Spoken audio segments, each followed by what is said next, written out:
எவ்வளவு காலம் மகனுக்கு நிதி உதவி செய்ய வேண்டும்? மகனுக்கு 33 வயசு, திருமணமாகி 3 குழந்தைகள், கூட்டு குடும்பம். மகன் தனது அம்மா அப்பாவுடன் வசித்து வருகிறார். அப்பா ஓய்வு பெற்றவர், தனது சேமிப்பு மற்றும் பரம்பரை சொத்துக்களிலிருந்து வாழ்கிறார். மகன் 2 மாதங்களுக்கு மேல் வேலையில் இருப்பதில்லை. அவருக்கு அமெரிக்காவில் வேலை மட்டுமே தேவை. அவர் தனது மனைவி மற்றும் குழந்தைகளை வீட்டிலே விட்டுவிட்டு வேலை தருவதற்காக அமெரிக்கா வந்தார். மேலும் அவர் தனது பயிற்சிக்காக அப்பாவிடம் பணம் கேட்கிறார். ஏற்கனவே அப்பா பல ஆண்டுகளாக அவருக்கு ஆதரவு அளித்து கடந்த 2 ஆண்டுகளாக ஆயிரக்கணக்கான டாலர்களை அனுப்பியுள்ளார். அமெரிக்காவில் ஒரு நல்ல வேலை கிடைக்கும் வரை பரம்பரை சொத்துக்களிலிருந்து பணம் பெறுவது தனது உரிமை என்று கூறி அவர் இன்னும் அதிக பணம் கேட்டு வருகிறார். இது சரியா அப்படின்னு சொல்லி அதீல்ங்கிற ஒரு சகோதரர் கேட்குறார்.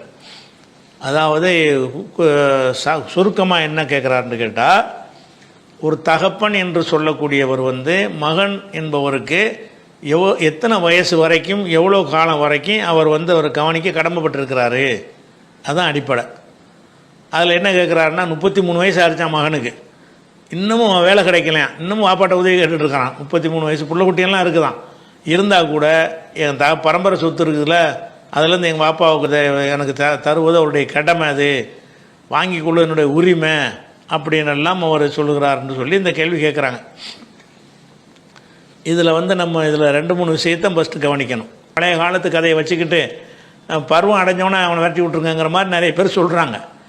ஏன் சொல்கிறாங்கன்னு கேட்டால், அந்த காலத்துடைய தேவை வேறு, இந்த காலத்து தேவை வேறு, அதை விளங்காமல், அந்த காலத்துடைய வருவாய் வேறு, இந்த காலத்து வருவாய் வேறு, இதை விளங்காமல் என்ன செய்கிறாங்கன்னு கேட்டால், 15 வயசு ஆச்சுன்னா விரட்டி விட்டுற வேண்டியதான், அதுக்கப்புறம் கவனிக்க வேண்டியது இல்லைங்கிறாங்க. ஏன் இல்லைங்கிறாங்கன்னு கேட்டால், அவங்க அந்த காலத்தில் 15 வயசுக்கு பிறகு அவனை தேவையில்லை, அவனுக்கு எதுவும் கொடுக்கணும்லாம் தேவை கிடையாது. 15 வயசுக்கு பிறகு என்ன செய்வாங்கன்னா, சோத்துக்கு போய் நீ ஏதாவது சம்பாதிக்கிறான்னு அனுப்பி விட்ருவாங்க. அவனு போய் சோத்துக்கு சம்பாதிச்சா போதுங்கிறலாம் அவனும் போயிடுவான். இன்றைக்கு உள்ள நிலைமை அப்படி இருக்கானா, அப்படி கிடையாதுங்கிறக்காக சொல்ல வர்றான். அப்போ அதனால் என்ன வருதுன்னு கேட்டால், அந்த பழைய காலத்தில் பருவம் அடைஞ்சிட்டான்னு சொன்னால் அதுக்கு பிறகு ஏன்னா அவன் சோத்துக்கு அவனும் சம்பாதிக்கிறான். தகப்பன் சம்பாதிக்கிற சம்பாத்தியம் அவனுக்கு தான் சரியாக வருமே தவிர அவன் புள்ள குட்டிகளுக்கு கூடுதலாக சுமக்கிறக்கு அவனுக்கு இயலாது. அப்போ என்ன 15 வயசு ஆச்சுன்னு சொன்னால், அந்தப்பா அதுக்கு மேலே முடியாது, இதுக்கு மேலே உனக்கு கைகாலெலாம் முளைச்சிருச்சு, நீ பார்த்துக்க. இன்றைக்கி 15 வயசு உள்ளவனை கொண்டே ஒரு கடையில் சேர்க்க இயலுமா? சேர்க்க முடியாது, உள்ளே உடிச்சு போட்டுருவாங்க. ஏன்னாட்டா சிறுவர்களை வேலைக்கு வைக்கிறது கூடாதுன்னு சட்டம் போட்டு வச்சுக்கிறாங்க. 18 வயசுக்கு கீழே உள்ள யாரையும் நீங்கள் வேலைக்கு வைக்கக்கூடாது. அப்போ 15 வயசு பையனை நீ கடையில் வேலைக்கு சேர்த்திங்கன்னு சொன்னால் அதுக்கு என்ன செய்யுமா, அதுக்கு ஒரு கேஸை போட்டு சிறார் வன்கொடுமைங்கிற சட்டத்தில் பிடிச்சி உள்ளே தள்ளிடுவான். அப்போ இன்றைக்கி 15 வயசில் அவன் சம்பாதிக்க போகக்கூடிய காலமாக அது இருந்துச்சு அன்னைக்கு. இன்றைக்கி 15 வயசு சம்பாதிக்க போனான்னா உள்ளே பிடிச்சி வேலைக்கு வச்சுருக்கிறானே அவனையும், வேலைக்கு அனுப்புனானே அப்போ அவனையும் உள்ளே பிடிச்சி போட்டுருவாங்க. இவனை கொண்டு சீர்திருத்த பிள்ளை போட்டுருவாங்க. அப்போ அந்த மாதிரியாக உள்ள ஒரு காலத்தில் வாழ்ந்து கொண்டிருக்கிறோம். அப்போ இவனை 15 வயசுக்கு விரட்டி விட்டான், என்ன செய்வான்? விரட்டி விட்டால் எங்கே போவான்? வேலைக்கு யாரும் கேட்க மாட்டாங்களே. பருவம் வயசு அடைக்கும் தான் ப்ராக்டிக்கலாக இதை சிந்திக்கணும். சும்மா அந்த வார்த்தையை மட்டும் வச்சுக்கிட்டு சிந்திக்கக்கூடாங்கிறா சொல்ல வரேன். ப்ராக்டிக்கலாக என்னென்னு கேட்டால், அன்றைய காலத்தில் ஒரு 1000 வருஷத்துக்கு முந்தைய ஒரு காலத்தில் ஒரு மனிதன் பிள்ளையை பருவம் அடைஞ்ச வரைக்கும் இப்போ கவனித்தாலே போதும். அதுக்கு ஏன்னா அந்த பிள்ளைக்கு தேவையெல்லாம் கிடையாது. இருக்கிற ஒரு சட்டையை போட்டு அவன் பாட்டு பல வருஷங்கள் ஓடிக்கிட்டு இருப்பான். அவனுக்கு தான் இருக்கிற போட்டுக்கிற அந்த 2 சட்டையை போட்டு ஆளை நீ வந்தாப்பா இனிமேல் வழி நீனே பார்த்துக்க அப்படின்னு சொன்னால் அவன் தன்னுடைய கையை கொண்டு அவன் கரணம் பாஞ்சிட முடியுங்கிற ஒரு காலம். ஏன்னா அவனுக்கு தேவை ஒன்றும் ஜாஸ்தி கிடையாது, அவன் சாப்பாட்டுக்கு மட்டும் சம்பாதிப்பான், அவ்வளவுதான். அந்த மாதிரி உள்ள நேரத்தில் பெற்றோர்கள் அவனை தூக்கி சுமக்கிற அளவுக்கு காசு பணமும் இல்லாத ஒரு காலம். பொருளாதாரம் இவ்வளோ தாறுமாறலாம் இருக்க கிடையாது, ரொம்ப தாறுமாறம் இன்றைக்கி இருக்குது. பார்த்தோம்னு சொன்னால் ஃபோன் 1 லட்ச ரூபாய்க்கு ஃபோனை வாங்கிட்டு தூக்கி போட்டு பருத்து ஃபோன் வாங்குகிறான். ஒரு பட்டன் ஃபோனை ரிப்பேர் பண்ணி இந்த காலம் போய் 1 லட்ச ரூபா ஃபோனை என்ன செய்கிறான்? தூக்கி போட்டு வேறு ஃபோனை வாங்குகிறான். அப்போ அந்த காலத்தில் அப்படிலாம் கிடையாது. எந்த ஒரு பழைய பொருள் சட்டையில் ஒட்டு போட்டுலாம் போட்டுக்கிட்டு அணிஞ்சிக்கிட்டு இருப்பாங்களே, சட்டையில் கிழிச்சல் தச்சு தான் போடுவாங்க. கிழிஞ்சு போச்சுன்னா தச்சு போடுவாங்க. வீட்டிலே வச்சு என்ன செய்வாங்க? ஊசினான தச்சு பார்த்தால அசிங்கமாக இருக்குது இன்றைக்கி பார்த்தான்னு சொன்னான். அன்றைக்கி இந்த மாதிரி போட்டவர்கள் நிறைய சர்வசாதாரணமாக நடமாட்டுற ஒரு காட்சியெல்லாம் இருந்தது. அதனால் இந்த இதை விளங்கிட்டு பார்த்தீங்கன்னு சொன்னால் குழந்தைகளை பிள்ளைகளை கவனித்தல் என்பது வந்து நபிகள் நாயகம் அவங்களுடைய காலத்தில் எடுத்துக்கிட்டிங்கன்னு சொன்னால் அவங்க பருவம் அடைகிற வரைக்கும் தான். பருவம் அடைகிற வரைக்கும் என்பதற்கு உள்ள ஆதாரம் என்னன்னு கேட்டால், இப்போ எத்தீம்கள்னு சில பேர் என்ன செய்வாங்கன்னா சின்ன பிள்ளையை விட்டு மூத்தா போயிடுவாங்க. மூத்தா போனால் அவனுக்கு பேர் எத்தீம். எத்தீம்ங்கிறது எது வரைக்கும் எத்தீம் தெரியுமா? அது கணக்கு பருவ வயசு அடைகிற வரைக்கும் தான் அவன் எத்தீம். பருவ வயசு அடைஞ்சிட்டான்னு சொன்னால் அவன் தாய் தந்தை இல்லாட்டாலும் அவன் அனாதைன்னு சொல்லக்கூடாது. ஏன்னு கேட்டப்போ எனக்கு தான் தாய் தந்தை இல்லைன்னா அனாதையா இல்லை. அந்த வயசுக்குள்ளே தாய் தந்தை இல்லாட்டி தான் அனாதைன்னு சொல்லணும். அந்த வயசை கடந்துட்டோம்னு சொன்னால் அதுக்கப்புறம் அனாதைங்கிற பேரை சொல்லக்கூடாது. அதை பற்றி எல்லாம் என்ன செய்கிறான்னு கேட்டால், ஒவ்வொருத்தருள் எத்தாமா, உங்கள் பொறுப்பில் இருக்கிற அனாதை பிள்ளைகளை நீங்கள் சோதித்து பாருங்கள். ஹத்தா இதா பலகுன் நிக்காக, அவங்க திருமணம் செய்யும் பருவத்தை அடையும் போது. திருமணம் செய்யும் பருவம்னா என்னது? பருவம் அடைகிறது தானே. இந்த உலகத்தில் இப்போ 24 வயசு 34 வயசுன்னு சட்டத்தை வேணும்னான்னு போட்டு போகிறான். அவனுக்கு எப்போ பருவம் அடைஞ்சிட்டானோ அவன் கல்யாணம் பண்ணுற தகுதி அடைஞ்சிட்டான்னு அர்த்தம். ஹத்தா இதா பலகுன் நிக்காக, நிக்காக செய்யும் பருவத்தை அவன் அடையும் பொழுது ஃபைன் ஆனஸ்து மின்ஹும் ருசுதன், அவர்கள்ட்ட வந்து ஒரு பக்குவத்தை நீங்கள் கண்டால் ஃபத்ஃபவு இலைஹிம் அம்பாலகும், அவங்களுடைய பொருளாதாரத்தை அவங்கள்ட்ட ஒப்படைத்து விடுங்கள்னு அல்லாஹ் சொல்கிறான். அதாவது நம்ம கையில் ஒரு எத்தீமான பிள்ளையை நம்ம பொறுப்பேற்று வளர்த்துக்கிட்டு இருக்கிறோம். அவங்க வாப்பா இறந்துட்டார், இவன் பேரில் உள்ள சொத்தை நம்ம கண்ட்ரோலில் வச்சுக்கிட்டு இருக்கிறோம். ஒரு 5 வயசு 6 வயசு 7 வயசு வரைக்கும் வச்சுக்கிட்டு இருப்போம். அவன் ஒரு 15 வயசு அடைஞ்சிட்டான்னு சொன்னால், இந்தப்பா நீ பருவம் அடைஞ்சிட்ட, இனிமே வந்து இந்த சொத்தை நான் வச்சுக்கிறேன், அது நீனே நிர்வகிக்க பண்ணிக்க அப்படின்னு சொல்லி அவனுக்கு புரிய வச்சு அவங்க கையில் கொடுத்துருங்கன்னு இருக்கு மார்க்கத்தில் சொல்லப்படுது. ஒலா தாக்குலுஹா இஸ்ராஃபன், மீன் விரயமாக நீங்கள் தின்னுக்கிட்டு இருக்காதீங்க, அவன் பருவம் அடைஞ்சவன் அவங்க கையில் ஒப்படைச்சிருங்கன்னு சொல்லப்பட்டிருக்கிறது. அப்போ பருவம் அடைஞ்சவன் அவன் ஒப்படைங்கன்னா என்ன அர்த்தம்? அந்த பருவம் அடைதல் என்பது அவன் சொந்த காலில் நிற்பதற்கு உரிய காலம். பருவம் அடைதல் என்பது என்னது? பருவம் அடைஞ்சிட்டாலே சொந்த காலில் நின்றுவான், அவனும் அதுக்கு தயாராக இருந்துருவான். நமக்கு வந்து ஒரு 15 வயசில் நம்ம தான் நம்ம வேலையை பார்த்துக்கிறேன்னு அப்படியே பயிற்றுவிக்கப்பட்டிருப்பாங்க. மன ரீதி அவனும் தயாராக இருப்பான், இவங்களும் அது மாதிரி தயாராகிடுவாங்க. அப்போ எத்தீமாக இருக்கிறவன் என்ன 15 வயசு வரைக்கும் எத்தீமுங்கிற கணக்கில் இருப்பான். 15 வயசு ஆச்சுன்னு சொன்னால் அவங்க வாப்பா விட்டு போன சொத்தெல்லாம் கொடுத்துருந்தா உங்கள் கையில் தந்தாச்சு, நீ தான் இனிமேல் பொறுப்பாளின்னு ஒப்படைச்சிருவாங்க. அவன் என்ன செய்வான்? நமக்கு 15 வயசுலேருந்து நம்ம பொறுப்பில் வந்துவிடும், நம்ம கேர்ஃபுல்லாக அதை நிர்வாகம் பண்ணணும்னு அவனுக்கு அதில் பக்குவம் வந்துடும். அப்படிங்கிற அடிப்படையில் அல்லாஹ் சொல்கிறான்னா, அப்போ வந்து இந்த எத்தீம்ங்கிறது எப்போ விலகுதே? பருவம் அடைஞ்சன்னு விலகிறது. அப்போ அவன் பருவம் அடைஞ்சவொன்னே தாய் தகப்பன் அனாதை நாதியற்றவன்கிற ஒரு கேட்டகரியில் வரமாட்டான். அதை நம்ம பார்க்குறோம். அதே மாதிரி வந்து ஒரு வீடுகளுக்கு வரும்போது அனுமதி வாங்கிட்டு வரணும்னு ஒரு சட்டம் இருக்குது. இப்போ நான் சொன்ன இந்த வசனம் வந்து 4வது சூறாவில் 6வது வசனம். இன்னொரு சட்டம் என்னென்னு கேட்டால், வீட்டில் யாராவது வந்தாங்கன்னா அனுமதி வாங்கிட்டு தான் வரணும்.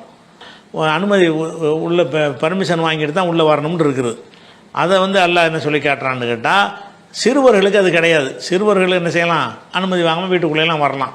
இந்த சிறுவருங்கிற எது வரைக்கும் சிறுவருங்கிற கணக்கு அது அல்லாஹ் சொல்லி காட்டுறான். சிறுவர்கள் வந்து ஒரு வீட்டில் இருக்காங்கன்னு, பெண்கள் இருக்காங்கன்னு வைங்களேன், பெண்கள் ஆண்களோ அப்போ அனுமதியோடு தான் வீட்டுக்குள்ளே வரணும். யார் போனாலும் செய்யணும், அஸ்ஸலாமு அலைக்கும் வரலாமான்னு கேட்டு தான் போகணும். திறந்து கிடக்குதுன்னு உள்ளே நுழைஞ்சிடக்கூடாது. அதே நேரத்தில் வந்து இதில் விதிவிலக்கு யாருன்னு கேட்டால் சிறுவர்களுக்கு விதிவிலக்கு. அப்போ வைதா பலகல் அத்ஃபால் மின்குமுல் ஹுல்ம, உங்களுடைய சிறுவர்கள் வந்து பருவம் அடைந்து விட்டால், சிறுவனாக இருந்தவன் 15 வயசு தான் பருவம் அடைதல், பருவம் அடைந்து விட்டானேயானால் ஃபல் எஸ்தாதினும், அவங்களும் அனுமதி கேட்க வேண்டும். கமஸ்தாத நல்லதீன மின் கபலிகும், இதற்கு முன்னர் சொல்லப்பட்டவர்கள் எப்படி அனுமதி கேட்டார்களோ அந்த மாதிரி அனுமதி கேட்டு தான் வீட்டுக்குள்ளே வரணும். 15 வயசு வரைக்கும் சும்மா போயிட்டு வந்துக்கிட்டு இருக்கலாம். 15 வயசு ஆகிடுச்சின்னு சொன்னால் உள்ளே வரலாமான்னு கேட்கணும். ஆமாண்டா தான் உள்ளே போகணும். அப்போ இவன் என்ன 15 வயசில் இவன் முதிர்ச்சி அடைஞ்சிட்டான்னு மார்க்கும் கருது. 15 வயசில் இவன் வந்து ஒரு ஆம்பளை ஆகிட்டான், தனித்து இயங்குறவனாக ஆகிவிட்டான் அப்படின்னு கருது என்ன செய்கிறது? அல்லாஹ் 24:59 வசனத்தில் சொல்லி காட்டுறான். அந்த அடிப்படையில் பார்க்கும் பொழுது ஒருவர் வந்து பருவம் அடைஞ்ச வரைக்கும் தான் தந்தைக்கு கடமை. என்ன கடமை? சோறு போடுறோம்னு தான் அன்றைக்கி உள்ள கடமை. அன்றைக்கி உள்ள கடமைங்கிறது என்னது? சோறு தான், வேறு ஒரு பெரிய கடமையெல்லாம் கிடையாது. சோறு தான் போடுவாங்க. அந்த கடமை எது வரைக்கும் அவருக்கு இருக்க அவ்வளோதான் சம்பாதிப்பார், அதுக்கு மேலே ஒன்றும் இருக்காது அப்படின்னு கொடுத்தாச்சு. இப்போ வந்து இதையே இன்றைக்கி நீங்கள் சொன்னீங்கன்னு வைங்க, இப்படி தான் இருக்குது. பருவம் அடைஞ்சவொன்னே விவரம் வந்துருச்சுங்கிறீங்க. இதை அப்படியே சட்டமாக்குற மாதிரி சொல்கிறதா என்ன செய்யணும். இப்போவும் 15 வயசு ஆனவுன்னே பையனை வெளியே வரட்ட முடியுமா? டேய் 15 வயசு ஆச்சு, இனிமேல் உனக்கு ஒன்றும் கிடையாதுன்னு சொல்ல முடியுமா? முடியாது. ஏன்னு கேட்டால் இன்றைக்கி உள்ள காலத்தில் மனிதனுடைய தேவைகள் மிக அதிகமான தேவைகள் உண்டாகி போயிடுச்சு. அதை நிறைவேற்றுற அளவுக்கு காசு பணமும் பெருத்து விட்டது. இந்த நேரத்தில் அவனை கல்லூரி வரைக்கும் போய் ஒரு டாக்டராக இன்ஜினியராக ஆக்குதல் என்பதெல்லாம் அவனுடைய அடிப்படை தேவை அன்றைக்கி மாறிடுச்சு.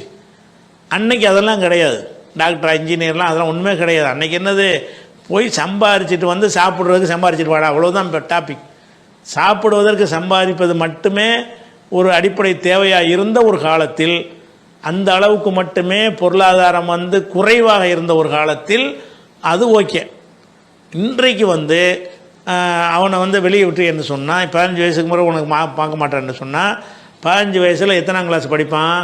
10ஆம் கிளாஸ் படிப்பானா? 10ஆம் கிளாஸ் படிப்பான். 10ஆம் கிளாஸோடு அவனை நிப்பாட்ட இயலுமா? அது இன்றைய காலத்துக்கு போதுமா? அவன் இந்த உலகத்தில் வாழ்வதாக இருந்தால் படிப்பை கொண்டு தான் வாழ முடியும். எப்படி பேசிக்கான விஷயங்கள் வாழ்வதற்கு தேவையானதெல்லாம் தகப்பன் தானே கொடுக்கணும். வாழ்வதற்கு தேவையானதுங்கிறது அன்றைக்கு இந்த கல்லூரி மாதிரி படிப்புகள்லாம் கிடையாது. வழங்குதா? சும்மா வீட்டில் சொல்லிக் கொடுக்க வச்சுட்டு ஓடு வேலைக்கு போட்டு அனுப்பி விட்ருவாங்க. அந்த மாதிரியான ஒரு கட்டம் இல்லாமல் இன்றைக்கி உள்ள நிலைமை என்னன்னு கேட்டால், 10ஆம் கிளாஸ் படிச்சுக்கிட்டு இருக்கிறவனோட 11ஆம் கிளாஸ் ஓங்காசில் படிக்கணும்னு எப்படி படிப்பான்? எங்கேருந்து படிப்பான்? அவன் படிக்க போவானா சம்பாதிப்பானா? ஒன்று படிக்கிறது காசு வேணும். இன்றைக்கி புஸ்தகங்கள் வேணும், எல்லாம் வேணும். அவனுடைய சோத்துக்கு வர சம்பாதிக்கணும். பருவம் அடைஞ்சோடு எல்லாம் முடிஞ்சிருச்சின்னு சொன்னால் 10ஆம் கிளாஸ் படிக்கிற ஒரு 15 வயசு பையனை கூப்பிட்டு, இனிமேல் உன் சாப்பாட்டுக்கு நீ சம்பாரிச்சிக்க, உன் படிப்பு புஸ்தகத்தை நீனே வாங்கிக்க, உனக்கு தேவையான சைக்கிள் போக்குவரத்து எல்லாம் நீனா செஞ்சிக்க, அப்படிங்கிற மாதிரி இங்கேயும் தங்குறதுக்கு நெருக்கடியாக இருக்குது, நீனே ஒரு வீட்டை பார்த்து தங்கிக்க இப்படின்னு சொல்ல இயலுமா? அப்படியே மார்க்கம் சொல்லணும்? சொல்லாது. ஆனால் அந்த காலத்தில் உள்ளதுக்கு சொல்ல தான் செஞ்சு மார்க்கம். அந்த காலத்தில் அவ்வளோ போதும். 15 வயசுக்கு உனக்கு என்னடா இருக்குது, நீ போய் சம்பாதிக்க போடா, ஏதாவது வேலைக்கு போய் என்னத்தையாவது போய் என்ன செய்ய, மூட்டையை தூக்கி எப்படி ஏதாவது செஞ்சு சம்பாரிச்சிட்டு வான்னு அனுப்பி விட்ருவாங்க. அவனுக்கு 10-20 கொண்டு வந்து சம்பாரிச்சிட்டு வருவான். வாப்பாட்ட கொடுத்தான்னா சேர்ந்து சாப்பிடுவாங்க, இல்லைன்னா தனியாக போன விட்டுருவாங்க. அது மாதிரி உள்ள நிலையில் பார்க்கும்போது இன்றைக்கு மனிதன் முழுமை அடைவதற்கு நிறைய தேவைகள் இருக்கிறது. குறிப்பாக கல்வி அவசியம் இருக்கிறது. அப்போ அந்த கல்வியை அவனுக்கு அந்த தகுதி இருந்தால் அதை யார் பெற்றோர் தானே கொடுக்கணும். அவன் பருவம் அடைந்து விட்டார், அதுக்கு மேலே கடமை இல்லைன்னு சொல்ல இயலுமா? அவங்க அந்த காலத்தில் அவன் முழுமை பெற்ற வரவுக்கு 15 வயசு போதும், வளர்த்துட்டாங்க. இன்றைக்கு முழுமை அடைதல் 25-30 வயசு படிக்கிற வரைக்கும், படிப்பு முடித்து விட்டு வர்ற வரைக்கும் அவன் தான் படிச்சுட்டும் ஊதாரியை சுற்றுவான். அவனுக்கெல்லாம் நீ செலவுக்கு தேவையில்லை. அப்படி நிறைய பேர் இருக்கிறாங்க. படிச்சுட்டு என்ன செய்கிறது, ஊதாரித்தனமாக சுற்றிக்கிட்டு இன்னமும் வாப்பா கவனிப்பார்னு நினச்சாங்கன்னா அது தப்பு. ஆனால் படிப்பு வரைக்கும் அவன் பொறுப்பாளியாக இல்லையா? அப்போ தானே அவனை ஒரு பரிபூர்ணமான ஒரு ஆளாக நீ ஆக்கிட்டு போனீங்கன்னு அர்த்தமாகும். அந்த அடிப்படையில் பார்த்தீங்கன்னு சொன்னால், நம்ம எந்த காலத்தில் அவனுடைய கல்வி முடிகிற வரைக்கும் நம்ம தான் பொறுப்பேற்கணும். இல்லாட்டி அவனுக்கு வாழ முடியாது. உலகத்துடைய சட்டங்கள் அதை அனுமதிக்காது. சிறுவர்களுக்குன்னு தனியாக இருக்கிறது. அப்போ சிறுவர்களை இந்த நாடகம் இது மாதிரி இல்லை மட்டும் சிறுவர்கள் நடிக்கிறதுக்கு அனுமதிக்கிறாங்க. அதுலேயும் டிஸ்க்ளைமர் போட்டு விட்ருவாங்க, இதில் இந்த ஷூட்டிங்கில் பயன்படுத்தப்பட்ட சிறுவர்கள் மீது எந்த அத்துமுறைகளும் நடத்தப்படவில்லை. அப்படி போட்டு தான் சிறு குழந்தை நட்சத்திரங்களை நடிக்க வைக்க முடியும். நடிக்கிறதுக்கு மட்டும் அந்த அனுமதி கொடுத்து வச்சுக்கிறானுவோ. வேறு எந்த ஒரு தொழிலையும் தொழிற்சாலையும் கடையிலையும் என்ன செய்யக்கூடாது, சிறுவர்கள் பணியாற்றக்கூடாது. பணியாற்றனா எப்படி சம்பாதிப்பான்? அவன் சம்பாதிக்கவும் இயலாது. நீ சுயமாக போய் நின்றுக்கன்னா எப்படி நிற்பான்? அப்போ நம்ம என்ன செய்யணும்னு கேட்டால், நம்ம எவ்வளவுக்கு பொறுப்பேற்பது அவசியமோ அவ்வளோக்கு பொறுப்பேற்கணும். அதானே ஒரு தகப்பன் எவ்வளவுக்கு பொறுப்பேற்பது அவசியம். இது காலத்துக்கு காலம் மாறும். அன்றைய அவசியத்துக்கு வரைக்கும் அவங்க செய்வாங்க, இன்றைய அவசியம் வரைக்கும் நம்ம செய்யணும். அது போக பணமும் பெருத்து இருக்குது. அதை செய்வதற்கு என்ன இருக்குது, உங்கள்கிட்ட என்ன இருக்குது? வெறுமனே சோத்துக்கு மட்டுமா சம்பாதிக்கிறீங்க? இல்லை, சோத்துக்கு மட்டும் சம்பாதிக்கிறதெல்லாம் தாண்டி சோத்தை விட 1000 மடங்கு அதிகம் சம்பாதிச்சிக்கிட்டு இருக்கிறீங்க. சாப்பாட்டை விட, சாப்பாட்டுக்கு அன்றைக்கு செலவழித்ததை விட 50 மடங்கு அதிகமாக செலவழிக்கிறீங்க. உங்களுக்கு அவ்வளோ காசு வருது, அவ்வளோ பணம் புழங்குது. எத்தனை கொரோனா வந்தாலும் கூட அழிக்க முடியலை. தாறுமாறாக தான் காசு, எல்லார்ட்டையும் தாறுமாறாக காசு இருக்குது. அப்போ இதில் அளவுகள் என்னென்னு கேட்டால், சிறுவர்களை நம்ம என்ன செய்யணும், பராமரித்தல், குழந்தைகளை பராமரித்தல் என்பது அவர்களுடைய அடிப்படை தேவை வரைக்கும்னு வச்சுக்கிறணும். அதுக்கு தான் ரசூலுல்லாஹ் என்ன செஞ்சாங்கன்னு கேட்டால், குல்லுக்கும் ராயின், இதற்குரிய ஆதாரம் இந்த கருத்தை நான் சொன்னேன்ல, இது எங்கேருந்து எடுக்கலாம்னு கேட்டால், குல்லுக்கும் ராயின், உங்களில் ஒவ்வொருவரும் மேய்ப்பர்கள், ஒவ்வொருத்தருக்கும் சில ராயின்னு ஆடு மேய்க்கிறவனுக்கு சொல்கிறது. அப்போ உங்களில் ஒவ்வொருத்தருமே ஒரு பொறுப்பாளர்களாக இருக்கிறீர்கள். ஓ மஸ்ஊலுன் அன் ராயத்திஹி, தனது பொறுப்புக்கு கீழே உள்ளவர்களை பற்றி அவன் விசாரிக்கப்படுவான். வர்ரஜுலு ஃபி அஹ்லிஹி ராயின், ஒரு ஆண்மகன் தன் குடும்பத்தின் விஷயத்தில் பொறுப்பாளராக இருக்கிறான். ஓஹோ மஸ்ஊலுன் அன் ராயத்திஹி, அவனுடைய பொறுப்பின் கீழே உள்ளவர்களை பற்றி அவனிடத்தில் எல்லாம் விசாரிப்பான். அப்போ ஒரு ஆம்பளைட்டு எல்லாம் விசாரிப்பான், உன் குடும்பத்து உள்ள விஷயம் நீ தாண்ட பொறுப்பு. எதுக்கு பொறுப்பு? சந்தியில் விடுறதுக்கு பொறுப்பா? முட்டா பயில அவன் விட்டு பொறுப்பு? எதிர்காலத்தில் உள்ள சவால்களை அதை சமாளிக்க முடியாத நிலையில் விட்டு போகிறதா பொறுப்பு? பொறுப்புன்னா என்ன அர்த்தம்? நமக்கு பிந்தி வர்ற காலத்தில் இவன் என்னென்னவெல்லாம் சந்திக்க இருக்கிறான், அதுக்கு ஏற்ற மாதிரி நம்ம ட்ரைனிங் கொடுத்தோமா, அவனை வளர்த்தோமா, அவனை தயார்படுத்தணுமான்னு பொறுப்பு வந்துடுதுல்ல. அந்த காலத்தில் பொறுப்பு சோறு போடுற மட்டும்தான், அது போதும். அந்த காலத்தில் உள்ளதை நம்ம ஏற்றுக்கணும், அவ்வளோ போதும். 5 வயசுக்கு மேலே அவனை கவனிக்க தேவையே இல்லை. இன்றைக்கு உள்ளது பொறுப்புக்கு என்ன அர்த்தம்? அவன் இந்த வாழ்கிற காலத்தில் எப்படி இருந்தாலும் அது எதிர்காலத்தில் அவன் ஃபேஸ் பண்ணுவானோ, அவன் தனித்து நின்று செயல்படுவானோ, அந்த அளவுக்கு ஆளாக்குற வரைக்கும் நம்ம தானே பொறுப்பு. அப்போ ஒரு ரஜுலு ராயின், ஒரு ஆம்பளை பொறுப்பாளனாக இருக்கிறான். இதில் இருக்கிறான் அவனுடைய குடும்பத்தார் விஷயத்தில் பொறுப்பாளியார். இந்த ஹதீஸ் புகாரில் 2409, 893, 2554, 2558, 2751, 5188, 5200, 7138, இதில் எல்லாம் இந்த ஹதீஸ் இத்தனை நம்பரில் இருக்கிறது. அப்போ இதை அடிப்படையாக வைத்து தேவைக்கெல்லாம் நம்ம என்ன செய்யணும்? ஒரு பிள்ளையை வளர்க்குறதா இருந்தால் நம்ம ஆள் சிந்திக்கணும். இவனை எந்த அளவுக்கு நம்ம தயார் பண்ணினால் அவன் சொந்த காலில் நிற்பான், எந்த அளவுக்கு அவனுக்கு ட்ரைனிங் பண்ணி விட்டால் அவன் சுயமாக வாழ்ந்து கொள்வான், எதிர்காலத்தில் வரக்கூடிய சவால்களை எப்படி சமாளிப்பான், அது வரைக்கும் தகப்பனுக்கு பொறுப்பு இருக்குது. எந்த ஆதாரத்தின் அடிப்படையில் பொறுப்பு இருக்குன்னு கேட்டால், ஒவ்வொரு மனிதனும் குடும்ப விஷயத்தில் பொறுப்பாளி, குடும்பத்தார் விஷயத்தில் பொறுப்பாளி, அது குறித்து அல்லாஹ் கேட்பான். அப்போ என்ன செய்கிறது? நீ பருவம் அடைஞ்சிட்டு விரட்டி விடுறதுங்கிறது அந்த ஹதீஸை கொண்டாந்து வச்சுக்கிட்டு இப்போ உலமாக்கள் நீங்கள் ஃபத்வா கட்டிங்கன்னா அதான் சொல்லுவாங்க, எவ்வளோ நாளைக்கு பிள்ளையை கவனிக்கணும்னா 15 வயசு வரைக்கும் தான் கவனிக்கணும், அப்புறம் தெருவில் விட்டுறணும். அவனும் செய்கிறதில்ல, அஜர்த்தம் அப்படி செய்கிறதில்ல, ஆனால் ஃபத்வா அப்படி தான். ஏன்னா அதை சிந்திச்சு வழங்குறது கிடையாது. அந்த காலத்தில் உள்ள நிலை என்ன, இந்த கால தேவை என்ன, எப்படி இதை புரிந்து கொள்ளணும், அந்த ஒரு விஷயத்தில் அவங்க போதுமான அறிவற்றவர்களாக இருக்கிறார்கள். அதனால் இதை கவனித்து கொள்ள வேண்டிய விஷயம் என்னென்னு கேட்டால், எல்லா வகையிலையும் அவன் தயாராகிற அளவு கவனிக்கணும். இப்போ நீங்கள் கேட்ட கேள்வியில் வந்தீங்கன்னா, அவருக்கு கல்யாணம் பண்ணியாச்சு, கல்யாணம் பண்ண அது வரைக்கும் அடிப்படையானது அவர் கொடுத்துட்டார். இவர் என்ன செய்கிறாருன்னா, கல்யாணம் பண்ணி 3 பிள்ளையும் பெற்றுப்புட்டு மேலும் படிக்கிறேன்னுக்கிட்டு பணத்தை கறந்துக்கிட்டே இருக்காரான்னு சொல்கிறீங்க. இது தகப்பன் காசு பணம் இருந்தால் அவராக கொடுத்து விரும்பி கொடுத்தால் அதை போய் நம்ம யாரும் குறுக்க நிற்க முடியாது. கட்டாய கடமை என்ன இல்லை, நம்ம தகப்பன் மறுக்கலாம். உனக்கு கல்யாணம் பண்ணியாச்சு, ஓரளவுக்கு நீ படித்துக்கிட்டு வர்ற அளவுக்கு உன்னைய தயார்படுத்திட்டேன், நீ அதுக்கு மேலே அதை படிக்கிறேன்னு உனக்கு சக்திக்கு மீறி நீ ஆசைப்பட்டீங்கன்னா உன் சொந்த ரிஸ்கில் படிச்சுக்க. சொந்த ரிஸ்கில் எனக்கு பெரிய பெரிய 5 ஸ்டார் ஹோட்டல் வச்சு தந்தால் தான் நான் வாழ்வேன்னு சொன்னீங்கன்னா அதெல்லாம் அங்கே இயலாது. எனக்கு கடமை கிடையாது. நீ வாழ்வதற்கு ஏற்ற அளவுக்கு உனக்கு செஞ்சு தந்துட்டேன், அதுக்கு பிறகு நீ தான் பார்த்துக்கிறணும்னு தகப்பன் சொன்னால் அது குற்றம் வராது. அவன் பொறுப்பை நிறைவேற்றிட்டான். பொறுப்புக்கு மேலே உள்ளது கேட்டால் கூடாது. நீங்கள் சொல்கிற சம்பவத்தில் 3 பிள்ளை பெற்றுப்பட்டு என்ன செய்கிறாரு, வேலை தர்றேன்னுக்கிட்டே உழைக்காமல் இருந்துக்கிட்டு சோம்பேறியாக இருந்துக்கிட்டு இவர் கொடுக்கறதுனால இவர் உழையாத ஒரு ஆளாக என்ன செய்கிறாரு, உருவாகிறார். தகப்பனார் அதை நிறுத்தினார்னா இவர் உழைக்குவார். நம்ம தான் உழைச்சி நான் கேட்குறேன், இவர் உழைச்சி இவர் கொண்டாட்டி கொடுத்தாதானுங்க அவர் குடும்பத்தில் ஒரு மரியாதை இருக்குங்க. இவர் பாட்டு கல்யாணம் பண்ணி வச்சுவிட்டு இங்கே வந்துடுவாராம், அதையும் சேர்த்து வாப்பா தான் கவனிப்பாராம்னா உனக்கு எப்படி குடும்பத்தில் என்ன மரியாதை இருக்குது இவருக்கு? அதனால் இந்த தகப்பன் அவரை கெடுக்கிறார் பிள்ளைகளை. ஒரு மூத்துக்கு பிறகு சொத்து அங்கே தான் அவனுக்கு தான் போக போகுது, அது வேறு விஷயம். இந்த பையனை அவனை உழைச்சி சம்பாதிக்க மாட்டான், இதை தகப்பன்கிட்ட காசு இருக்குதுங்கிற காரணத்தினால ஊர் சுற்றிட்டு தெரிவானாக இருந்தால், அதுக்கு உதவி செய்வானாக இருந்தால் இவன் அதை பற்றியும் கேட்கப்படுவான்ல. உன் பிள்ளைகளை ஊதாரித்தனம் பண்ணி நாசமாகிட்டு நல்லா கேட்க மாட்டானா? வாழ்வதற்குரிய அடிப்படை தேவைகள் வரைக்கும் அவர் செஞ்சு கொடுக்கட்டும். அதுக்கு மேலே இனிமேல் நீ தான் பார்த்துக்கிறனே, நீ விரும்புகிற அளவுக்கெல்லாம் செஞ்சு தர்றதுங்க எனக்கு கட்டாயம் கிடையாது.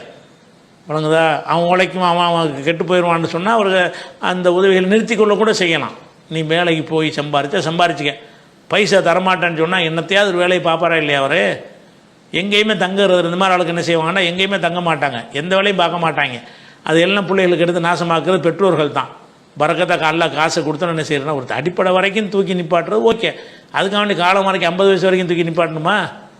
அப்போ அவனுடைய இளமையில் தான் அவன் உழைக்கையாலும் உழைக்கக்கூடிய பருவத்தில் உழைப்பதற்கு உரிய பக்கம் அவனை அனுப்பி விடாமல், அதுக்கு வழிகாட்டாமல் நீ உழைக்கவே செய்வானே, என்கிட்ட தான் காசு இருக்குல்ல அப்படின்னா அதான் கெடுத்து நாசமாக்குது. அதுக்கும் அல்லாட்ட கேள்வி இருக்குது.